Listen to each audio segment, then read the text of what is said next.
Rain lashed against the school windows, drumming a steady, relentless rhythm that echoed through the empty halls. The storm outside seemed to wrap the entire building in a cold, wet blanket, making the world beyond the glass feel distant and unreachable.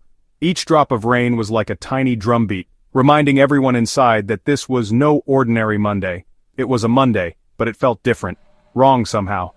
The usual morning chatter and laughter were missing, replaced by an uneasy silence that crept along the corridors. The lights flickered overhead, casting long, shifting shadows on the walls, as if the building itself was unsettled. A cold wind howled outside, rattling the old window panes.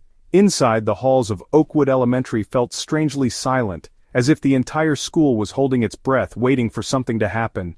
The usual sounds, footsteps, lockers slamming, teachers calling out greetings, were all absent. Even the usually bustling cafeteria was quiet.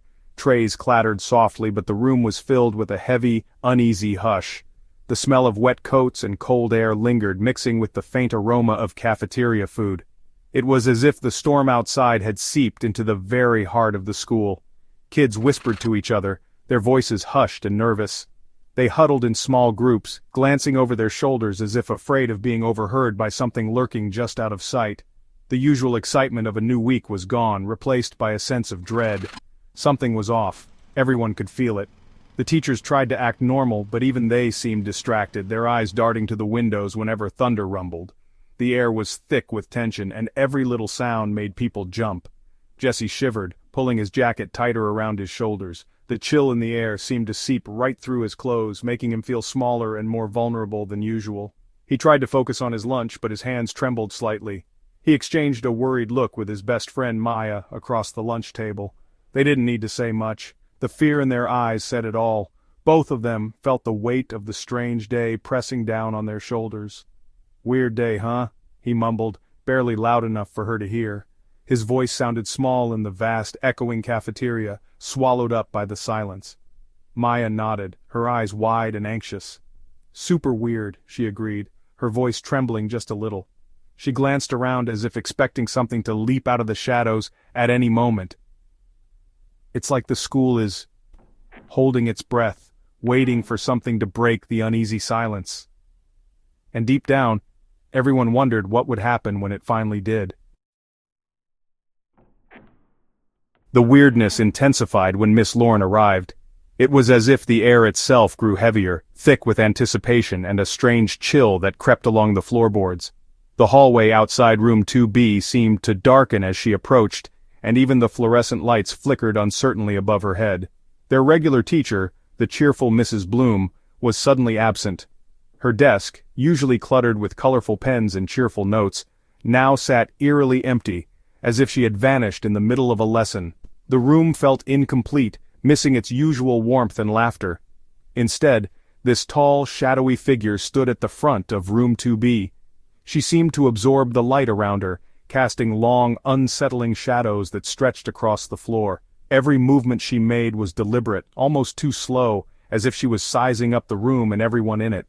Miss Lorne had pale skin, almost gray, as if she hadn't seen sunlight in years. The strange hue of her complexion made her look more like a statue than a living person, and the students couldn't help but stare, transfixed and uneasy. And her lips were a stark, unnatural red, painted in a way that seemed to defy the dimness of the room. The color was so vivid it almost glowed, drawing every eye in the class to her mouth whenever she spoke or even moved. Her eyes, like chips of ice, scanned the room, making everyone squirm.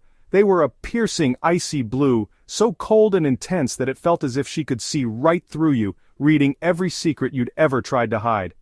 "Good morning, class," Miss Lorne said. Her voice was a low rasp, like dry leaves skittering across pavement. The sound sent a shiver down everyone's spine, and even the bravest students found themselves shrinking in their seats, unsure of what to expect next. No one dared to speak. The usual whispers and giggles were gone, replaced by a heavy, nervous silence that seemed to press in from all sides. Even the class clown sat rigid, eyes wide, hands folded tightly on his desk. They sat in stunned silence, their gazes glued to the strange new teacher. Every student could feel the tension in the air, a sense that something was very, very wrong, and that this was only the beginning. Miss Lorne instructed them to write a story. Write about your deepest fear, she whispered, her eyes gleaming. Jesse hesitated, his hand trembling. He glanced at Maya, her face pale. Everyone was scribbling furiously, except him and Maya. Miss Lorne glided between the desks, her long fingers trailing across their backs. When she reached Jesse, she leaned in close, her cold breath tickling his ear. Right, Jesse, she hissed. Everyone has fears. The next morning, 3 students were absent. Then it was 5, then 7. The numbers kept growing, quietly, almost as if the school itself was swallowing them up.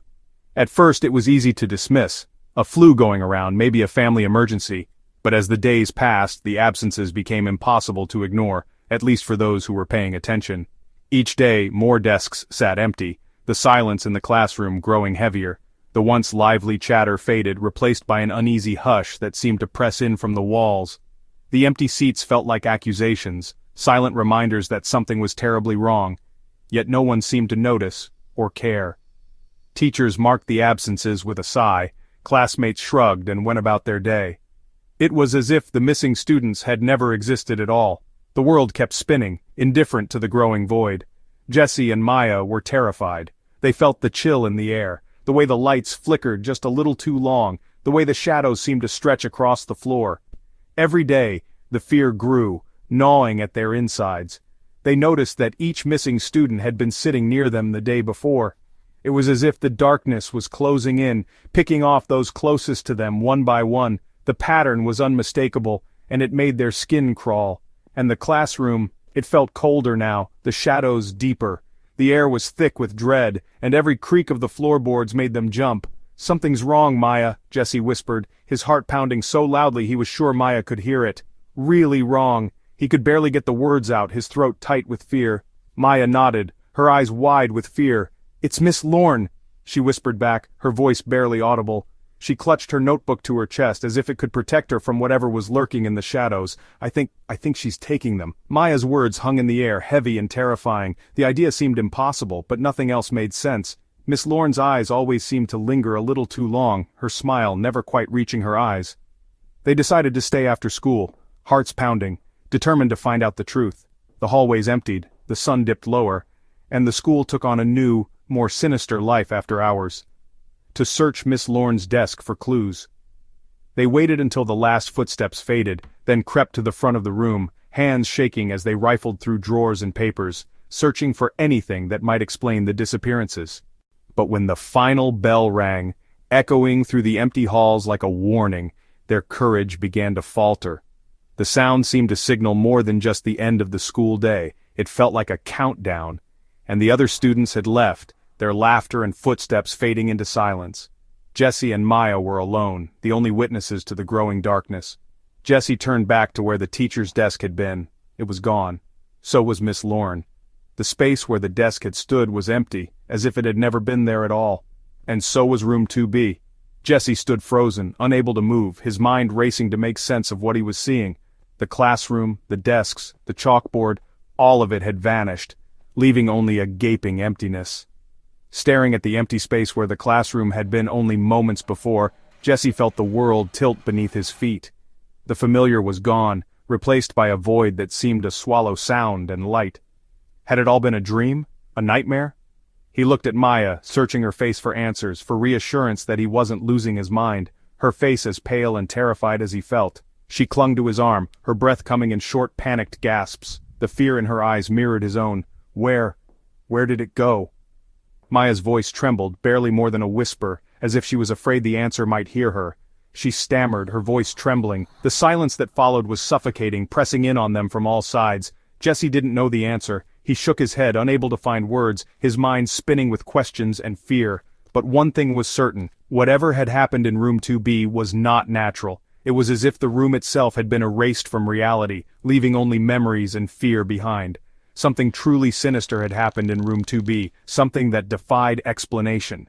The air still felt thick with menace, as if the room's disappearance was only the beginning, and they were lucky to have escaped. Or were they? The question echoed in Jesse's mind, refusing to be silenced. What if they hadn't really escaped at all?